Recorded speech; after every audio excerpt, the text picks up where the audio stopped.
Station papunta ng Taipei 101 dahil doon yung Airport Express. So grabe, binuhat ko yung maleta mula dito pababa ng mga platforms. Tapos nakapag-elevator ako one time lang. Nakakapagod. Pero konti na lang.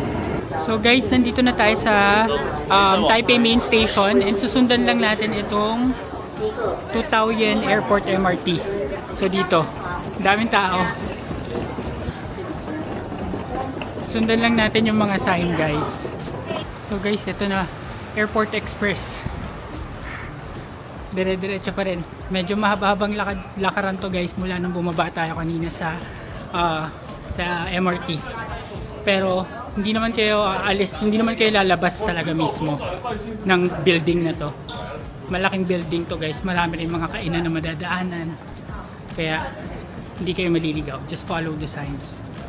Guys, nandito na ako sa Taoyuan Airport MRT. And buti dito guys, may mga walkalator sila. So, di masyadong mahirap magbuhat ng luggages. Yan. So, dire-diretso pa rin. Ano ito eh? Dito siya sa may Taipei Main Station pa rin. Karugtong lang. Tapos, ito yung MRT line nila. So, bababa tayo. So, guys, meron silang two types of train dito sa Taoyuan Airport MRT. Merong commuter train and express train. Yung commuter train, guys, nag-stop siya sa lahat ng station. Ito naman, express train, 5 stations lang. So, dito tayo sa express train. So, guys, nandito na tayo sa train. And mabilisan lang to. Nasa 37 to 40 minutes lang yung biyahe hanggang sa Terminal 1. Terminal 1 kasi tayo guys. And habang naghihintay sa mga ganito guys, nakatambay bumabiyahe, pwede na kayo mag-fill out ng e-travel para hindi nyo na siya gagawin sa Philippines. So guys, nandito na tayo sa Taoyuan International Airport Terminal 1 Station. So dito tayo bumaba.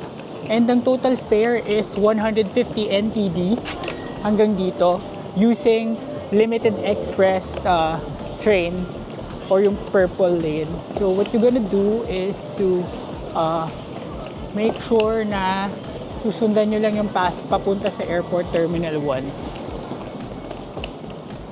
So dire-diretso na tayo dito. At isa sa mga bagay na gagawin natin dito guys, kung maaalala nyo, marami tayong mga tax refund receipts na tinago. Dito natin yun i-claim para mabigay sa atin yung ating tax refund dun sa mga purchases na may tax refund. So guys, meron na akong cart ngayon dahil nandito na tayo sa airport. At pag angat mo dito sa airport, the first thing that you'll see is yung kanilang food court. Ayan. So, marami mga kainan dito. And meron pa tayong NTD, so pwede tayong kumain mamaya. Pero better siguro na makapag-check-in na tayo ng mga baggages natin to make sure. And mas hassle kasi kapag may dala. Ito yung dala ko guys. Same lang nung dinala ko nung nasa Vietnam. 40 kilos din guys yung ating baggage allowance ngayong pabalik na trip. Ang bango. Nagugutom na ako. I realize hindi pa pala ako kumakain today. Puro inumin lang. So guys, dito tayo. 2:15 to Manila. Yan. Cebu Pacific. And wala pang gate. So wala pa tayong gate assignment. So guys, dito sa dulo ng food court, ito yung papunta ng departure hall.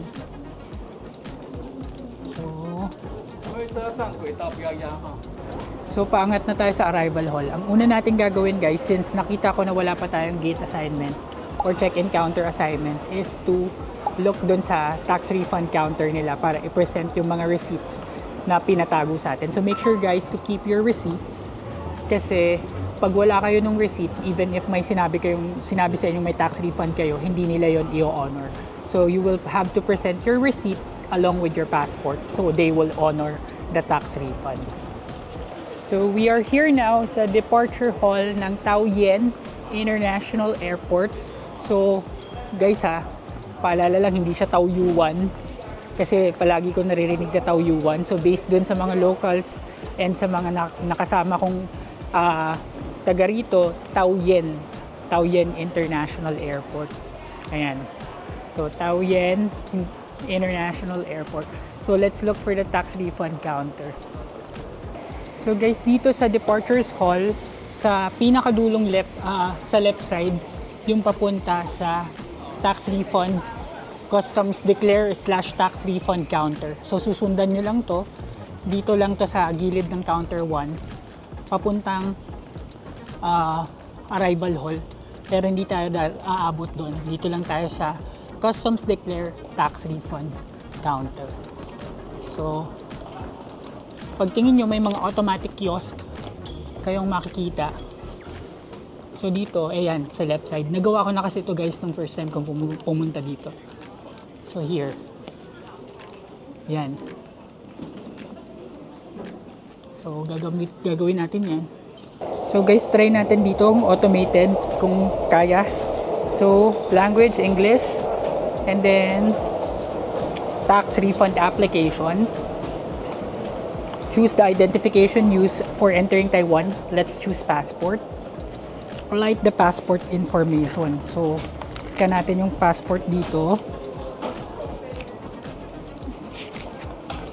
So, scan lang natin yung passport.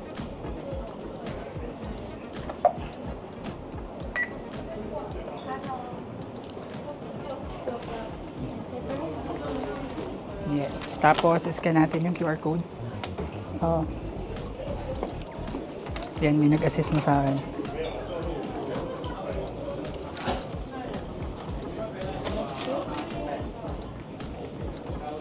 Tapos, matik na mag-a-appear na dito, guys, yung... Okay. And these two.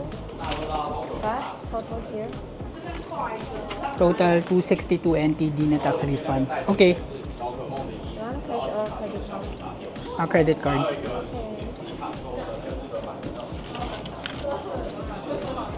Yan, siya na gumawa. Okay. It will take 7 to 60 days. Okay, thank you. So yun guys, may lumapit na sa akin na staff and tumulong. Ang bait niya. So, credit card yung ginamit ko kasi marami pa akong NTD dito. So, it would take 7 to 60 business days daw, pero that's okay. And, nascan na natin lahat ng need for tax refund. So, next, let's go to check-in.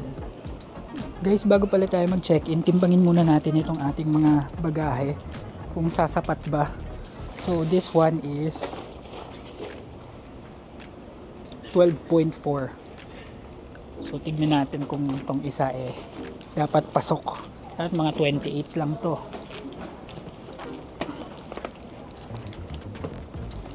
Wait lang, mabigat.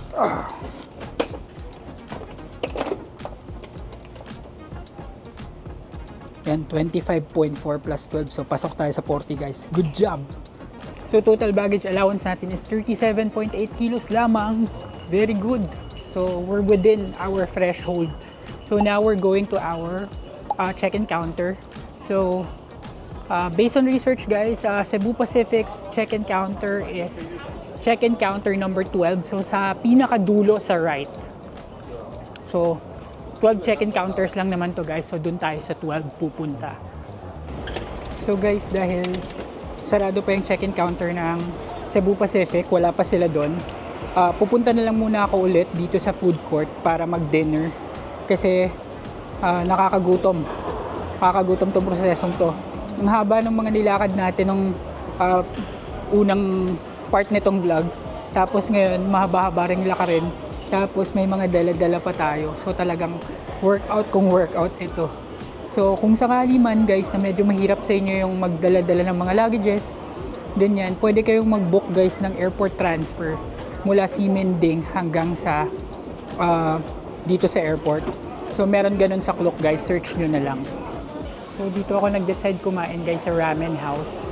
Parang sarap kasi ng ramen guys, oh. Tignan nyo. So, yung original, 220 NTD guys. Original ramen. So, bili tayo niyan. So guys, dumating na yung order natin na ramen. Again, this is original pork bone soup noodles. And this is 220 NTD. So, titikman na natin siya. Soup muna. Masarap, grabe. Parang yung mga natikman ko sa Japan. Ganun masarap. Tapos try natin yung noodles.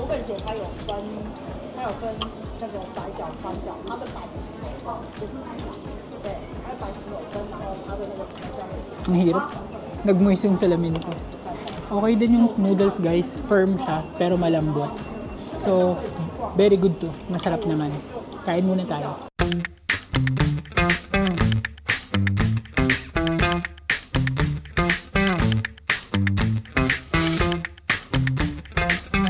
So guys, tapos na ako kumain. And nag-iintay na lang ako ng pagbubukas ng check-in counter. So, nandito pa rin ako sa food court. And may outlet kasi dito sa likod ko. So, nakapag-charge ako. Na-charge ko rin tong camera. And as you can see guys, sarado na yung mga tindahan dito. Nagsara na sila hanggang ano lang pala sila guys, 9 PM. So, yung mga fast food dito hanggang 9 PM lang. Pero alam ko may mga tindahan pa rin sa loob pagkatapos ng immigration dun sa may mga boarding gate. So, kung pupunta kayo dito guys ng past 9 PM, make sure nakakain na kayo kasi sarado na yung mga kainan dito. Pero may 7-Eleven din naman dito sa baba. So, dun sa kabilang side may 7-Eleven. So, pwede rin kayo dun. So guys, paakyat na tayo ulit dito sa departure hall para i-check kung open na yung check-in counter ng Cebu Pacific, which is check-in counter number 12. And mukhang open na kasi may mga nakapila na, but I'm not sure if this is for Cebu Pacific. Let's check.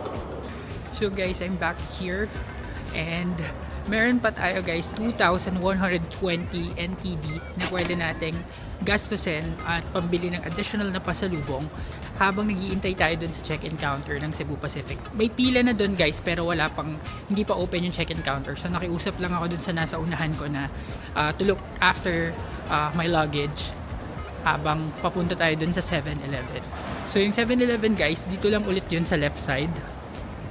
Ayan, so sa pinakadulo left side, may nakalagay na Taoyuan Airport MRT na malaking sign, tas may escalator na pababa. So, bababa lang kayo doon sa escalator and then you will see yung 7-Eleven doon sa pagbaba. So, doon tayo pupunta. Guys, joke lang, yung 7-Eleven pala guys, sa papuntang arrival hall, pagbaba mo lang ng escalator doon. So, nandito ako guys, susundan ko lang yung papunta sa arrival hall. Tapos may escalator dyan. Pagbaba mo may 7-Eleven na. Nagulat ako pagbaba ko dun sa kabila. Bakit wala ng 7-Eleven? Bakit pader na lang yung ano? Mali pala. So dito guys, ayan, convenience store. Pagtingin nyo dyan, nakalagay convenience store. So dito yung 7-Eleven. Ito yung arrival hall guys ng Taoyuan International Airport. Diyan ko cliname yung easy card ko dati. So guys, nandito na tayo sa 7-Eleven. Hahanap lang tayo ng mabibiling pasalubong. Papaya milk ko. Papaya milk.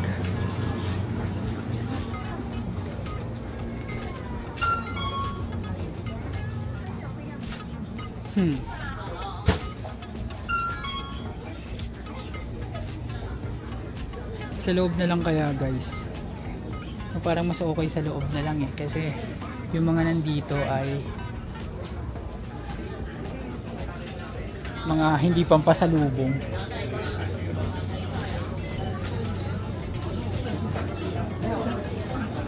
Ito mga keychain.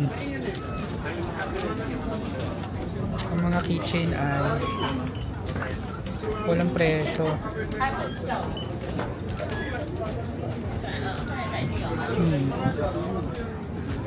So guys, ito na ang mga pinamili ko. Mga perishable. Onigiri, tapos sandwich, and then chicken breast. So guys, ito na yung pinamili ko. Nilagay ko muna sa jacket ko. Nakalimutan ko magdala ng plastic. Sayang yung bayad sa plastic kapag nag-ask pa ako ng plastic bag. So, ang total na napamili ko doon is 782 NTD. So, bumili ako nitong mga to para pagdating ko doon sa airport mamaya at yung mga susundo sa akin, since maaga yung pagsundo nila, for sure gutom yung mga yun. Kaya at least may pagkain na sila kaagad pagdating ko or pag nasundo na nila ako. So, balik na tayo doon sa departure hall. So guys, ayan, update. Ang check-in counter will be open at 11:15. So, konting hintay pa. So guys, check-in na. So guys, tapos na ako mag-check-in. Next is, you have to wait here to see kung dadaan dito sa belt yung iyong mga bagahe. Requirement nila yan. So guys, ayan ang bagahe natin. Umusot na. So guys, ang next na nating step is immigration and final security check. So dito yun sa taas. Ayan. So bawal ang liquid dito guys. So kung may mga tumbler kayo or bottled water, bawal na yan dito. So make sure cleared na siya. So, pasok na tayo. So guys, tapos na tayo sa final security check tsaka sa immigration. Yung immigration nila is automated, so wala nang tanungan. Very, very reliable and fast yung naging proseso. And then yung final security check naman, make sure lang na wala kayong metal sa katawan and make sure na wala din kayong liquid over 100 ml. So, pupunta na tayo sa boarding gate. Dahil medyo matagal yung naging check-in process nila dahil maraming mga may malalaking dala na nauna sa pila kaya medyo natagalan. So, let's go! So guys, ito yung way papunta sa kanilang boarding gate. So, may duty free dito on the right side. And dito yung mga lounge nila, VIP lounge. Tapos dito tayo sa gate A, A7. Ayan. So, ang ganda. Ganda nitong airport nila guys.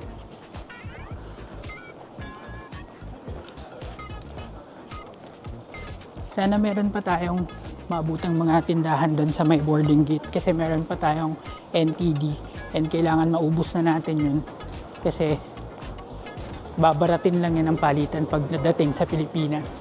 Kaya mas maiging dito na tayo makabili. So guys, andito na tayo sa boarding gate. And we will just be waiting for boarding. So guys, while we are waiting sa boarding, we will still have some money to spend. And we will check where we can spend it. So let's see here kung ano pa yung mga bukas. So, meron ditong Yokai Express, Ramen Express. That's cool. And then, let's see, ito parang, kala ko bukas pa pero may mga kumakain pero sarado na. Puro vending machine na lang ang aasahan natin dito guys. Mukhang wala na rin bukas dito guys. At mga vending machine na lang.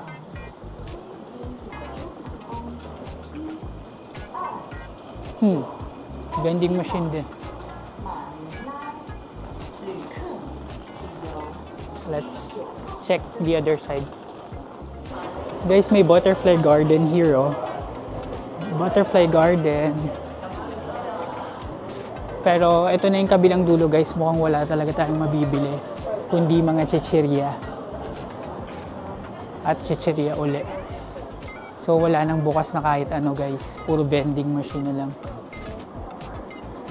Check natin to. Ito, number 19. So hulog ng 35.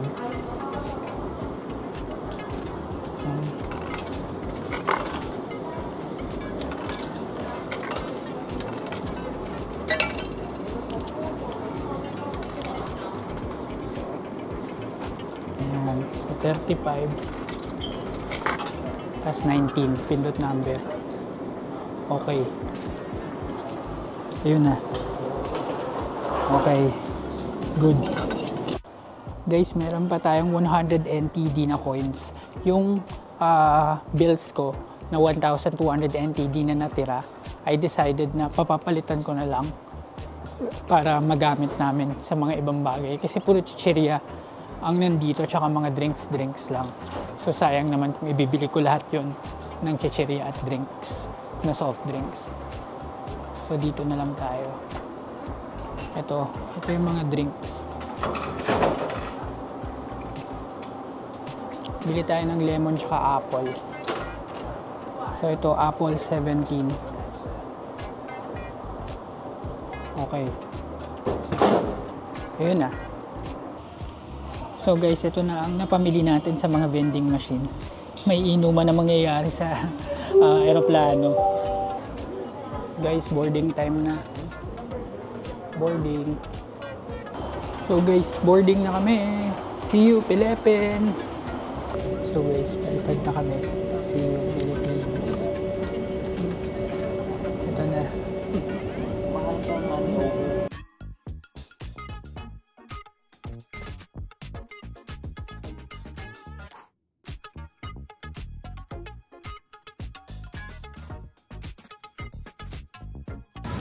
Last to leave the plane. Welcome to Manila. Thank you. So guys, we're here na ulit sa NAIA Terminal 3. And of course, una natin magiging steps sa pagbabalik natin, I will go through immigration. So, paalala ulit, e-travel guys, make sure you fill it out at least 72 hours prior to your arrival here in the Philippines. So, punta na tayo sa immigration. So guys, once you reach this part of immigration, dun kayo sa bandang dulo, sa left side. Dito yung mga e-gates at dito din yung mga Philippine passport holder. So, avoid holdbacks guys. And make sure na may e-travel na kayo.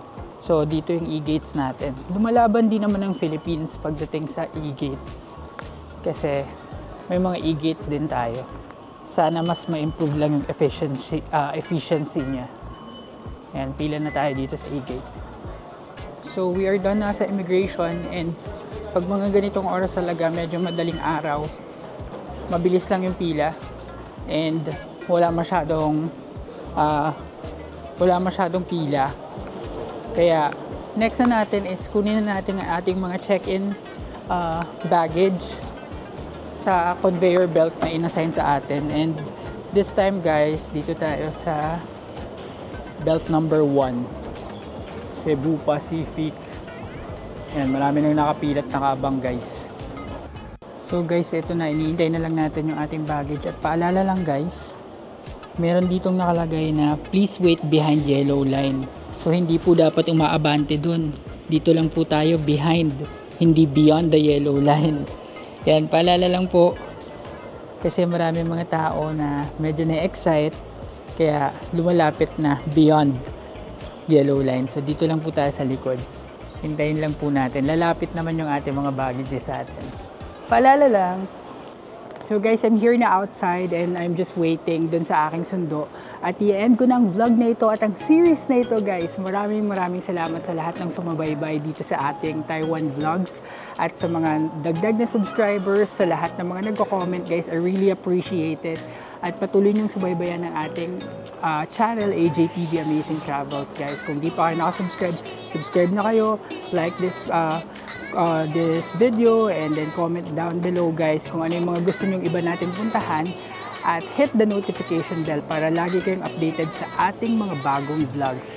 So, ilang tulog lang guys at travel na naman tayo ulit guys. So, maraming salamat. Yun lang. Bye!